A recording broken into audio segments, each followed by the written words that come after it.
I'm going to dive into it this morning. Normally I have a presentation. I don't. I've just got some notes here this morning. So I'm just going to be talking and happy to answer questions again as we go along. So the title, as you saw, is Investors for Life.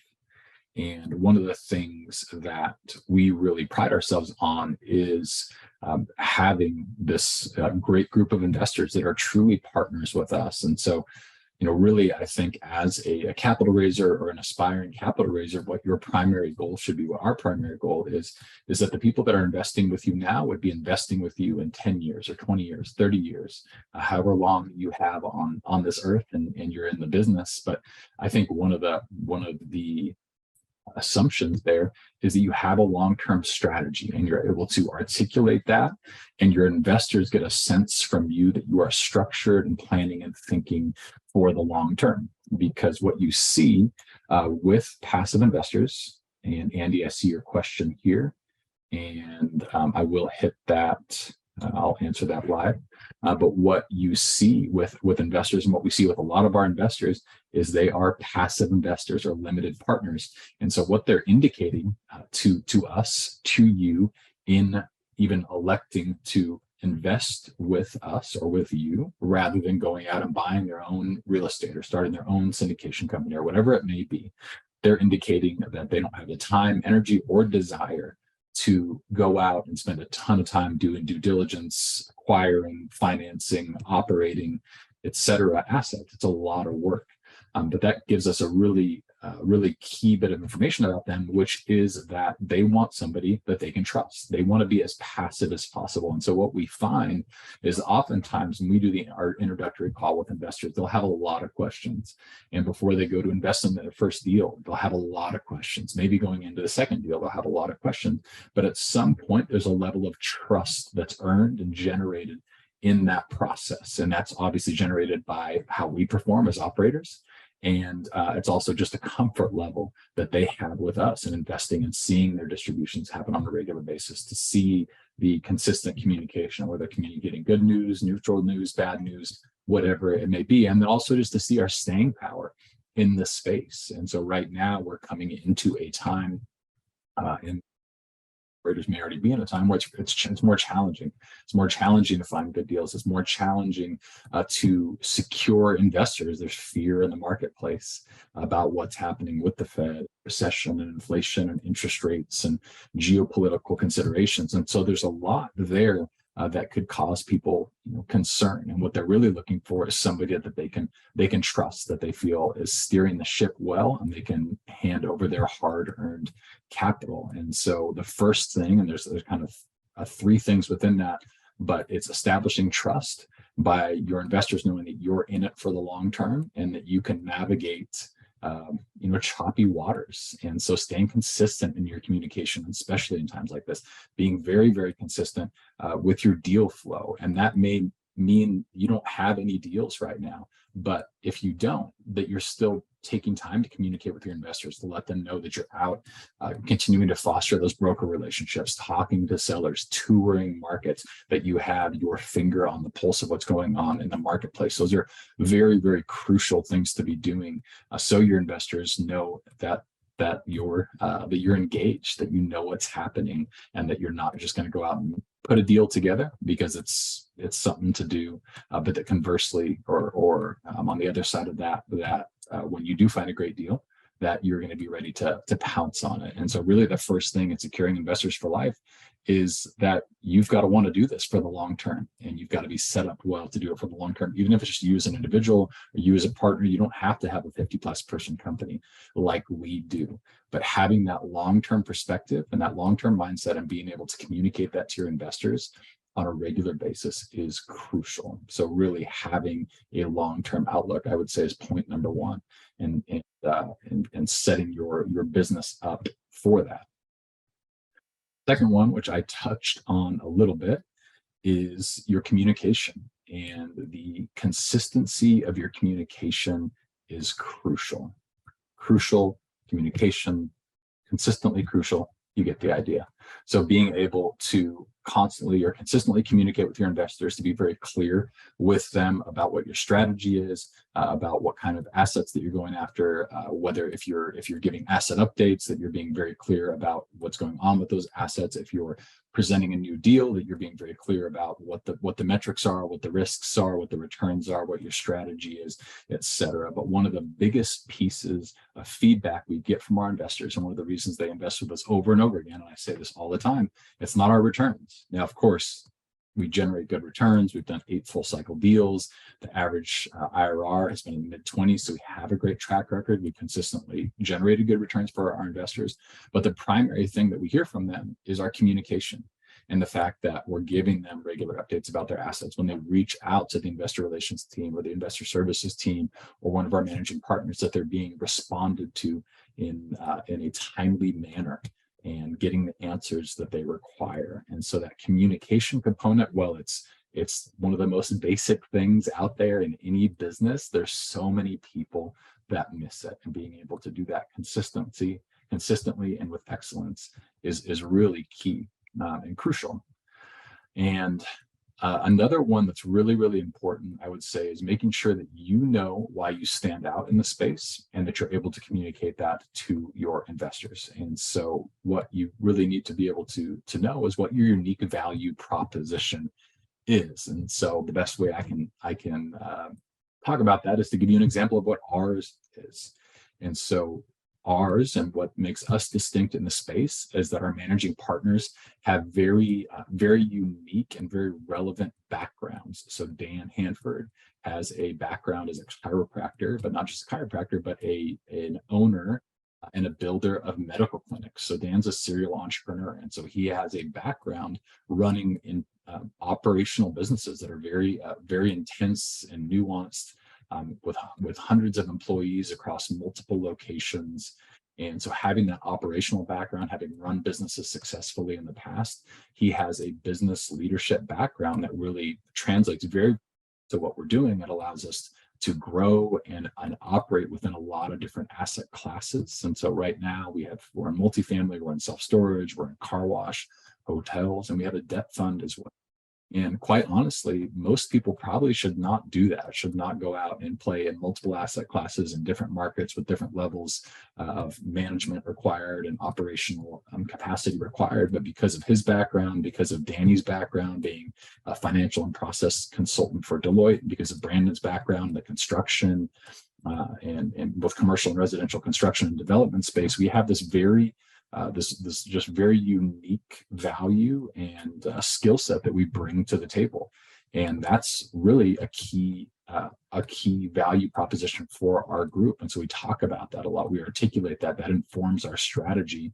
And the other thing too, that's been kind of a self-fulfilling prophecy, is that we have access to institutional quality deals. And so we go after really large multifamily assets. We go after storage portfolios and car wash portfolios, and because of the size of our group, because of how our managing partners are capitalized, because but several factors in our reputation in the space now, we're able to get access to deals that quite frankly a lot of folks just don't have access to. And so those things really allow our investors to know, hey, this is what's different about passiveinvesting.com versus sponsor or operator, X or Y. And so again, you don't need to have those things that we have. You just need to know what yours are and be able to articulate those to your investors and show how that impacts your strategy and the value that you bring to them. So I know guys that have been very, very successful, that have a strong background in the tech space, and they leverage that and utilize that in their marketing and how they go after deals. Guys with construction backgrounds, guys that have been doctors, and they use that to tap into a network of doctors and talk about their journey. And so really knowing what your unique value that you're bringing to investors is, being able to communicate that. And then what that's going to do is that's going to attract people that like you, that resonates with them, and then cultivating those relationships with that consistent and clear communication is going to, of course, be crucial in securing capital initially, and then getting capital over and over again. And when you think about business in general, one of the key metrics in any business is your customer acquisition cost. And any business owner knows that it's going to cost more from a financial perspective, whether that's marketing costs, a time perspective, right? That's your sales team or you as an operator spending time with those investors on the phone, generating that rapport and that trust to get them to invest. But once they've invested, then they're your investor to lose. And so really continuing to cultivate those relationships with your investors. You don't need to have thousands and thousands of investors. Maybe it's 100, maybe it's 200, maybe it's 500. You'll know what your number is based on your average investment, your goals, etc. But really making sure that the communication and engagement does not stop once they have become an investor and come into your ecosystem, and really let them know that you value them. By doing some very basic things. We try to send out handwritten notes at every closing. Anytime somebody refers somebody to us, we send them a generous referral fee and thank them. We do our best to be in person with as many of our investors as possible, whether via dinners or one-on-one meetings, etc. And then we'll just check in.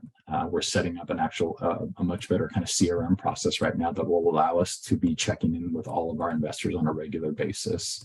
And so just nothing with no agenda, just checking in, finding out what's going on with them, what they're seeing in the marketplace, what their concerns are, giving them an update on our end, etc. So it doesn't always have to be a hard sales conversation. It can just be connecting with people. And then I would say kind of a last piece, but really one of the most crucial pieces, especially as you're looking to secure investors for the first time, because if you don't have a huge track record, that can be a little bit more of a challenge. They may be taking a little bit more of a risk on you. So especially early on, I would say it's imperative that you structure your fund, your offering, your operations in a way that truly puts your investors first. And there's a couple of very practical ways that you can do that. You can have a very low to no acquisition fee. You can have a true preferred return.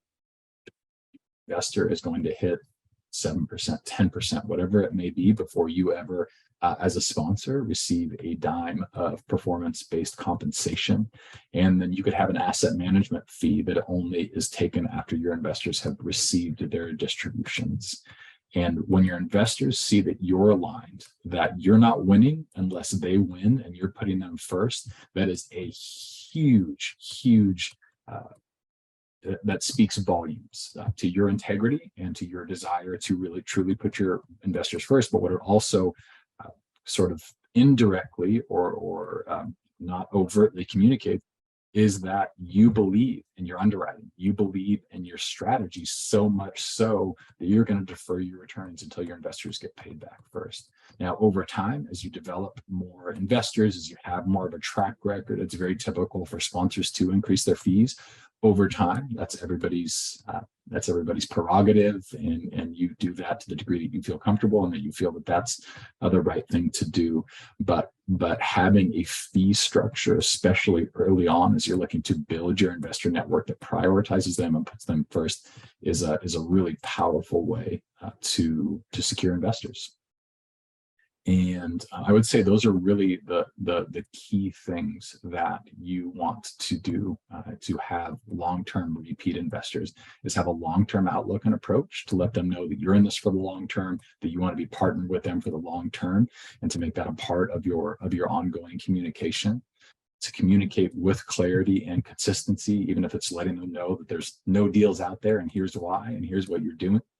And then you want to also, as part of that communication, we want them to know what makes you different, what you're bringing to the table that makes you unique in the space, and to be able to craft a story and a narrative around that and have that inform your strategy.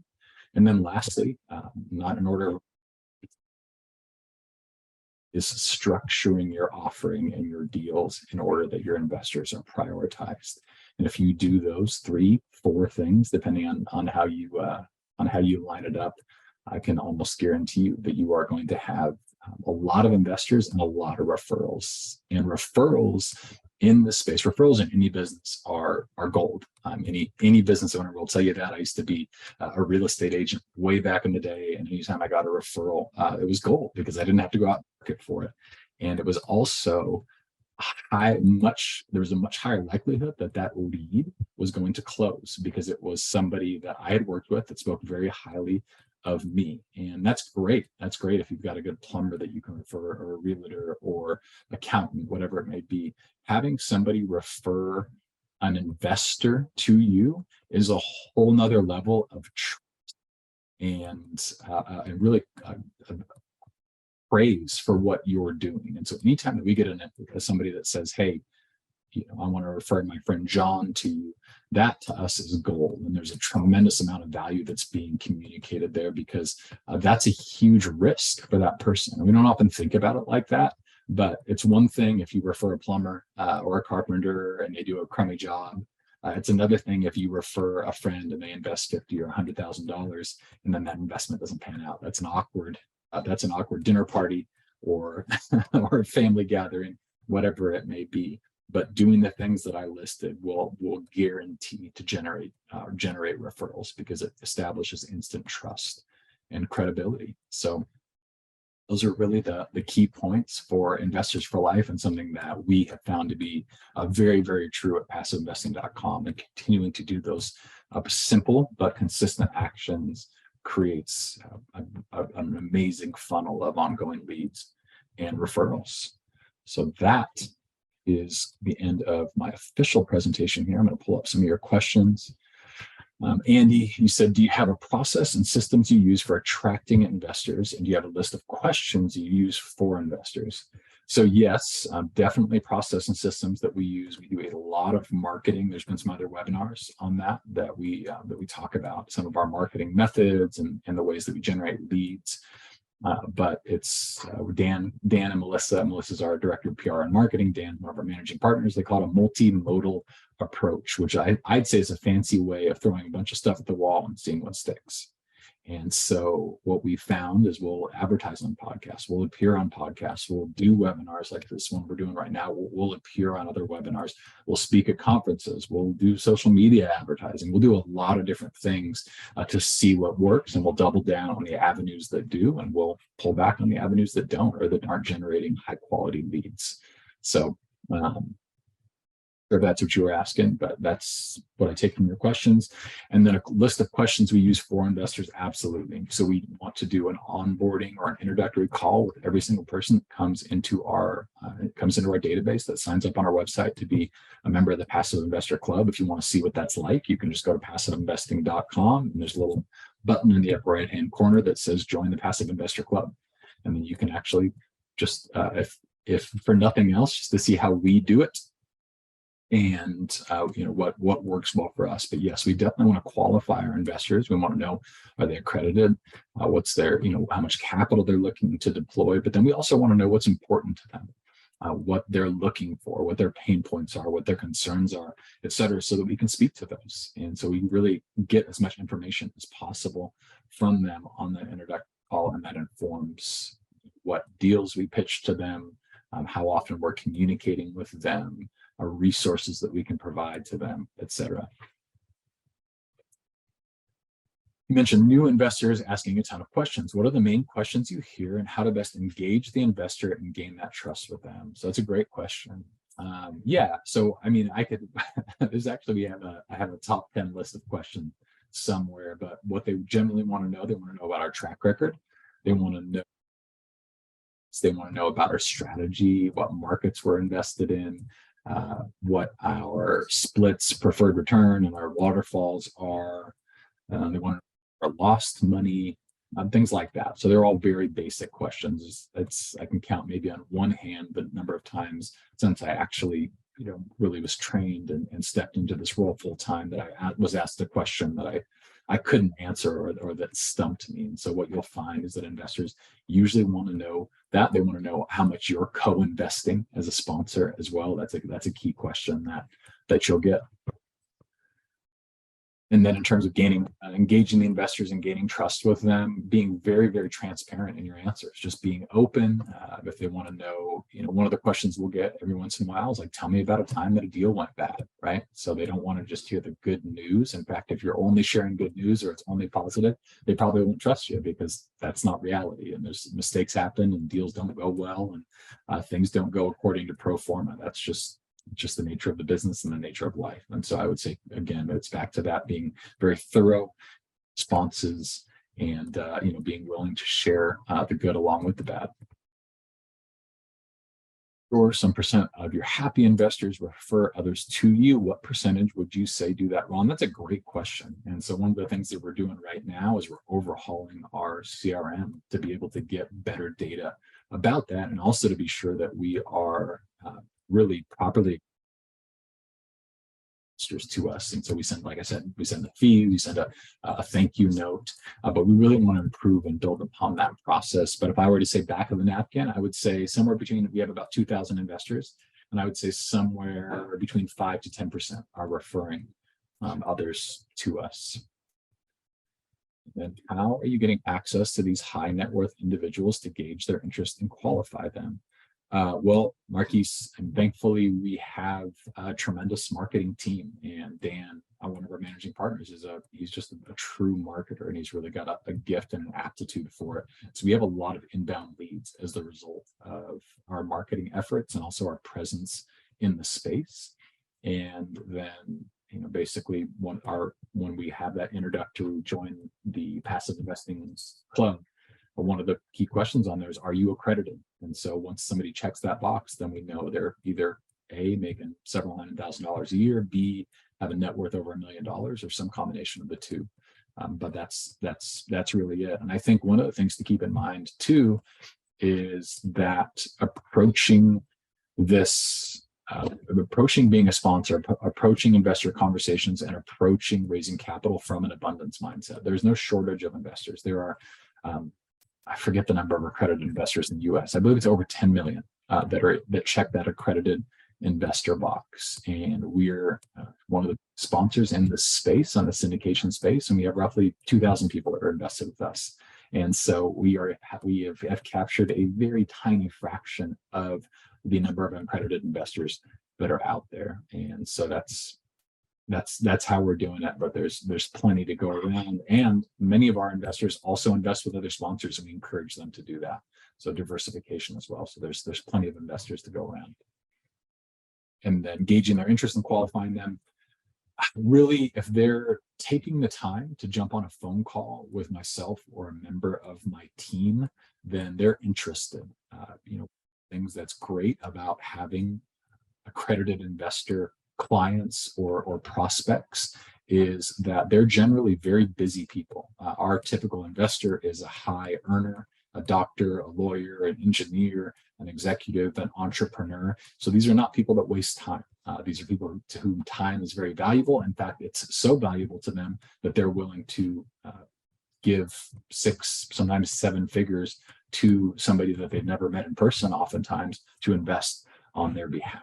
And so their interest levels are generally very high by the time they're jumping on the call with us, and the qualification is taken care of, and the fact that they're accredited. See, we have some other things in here.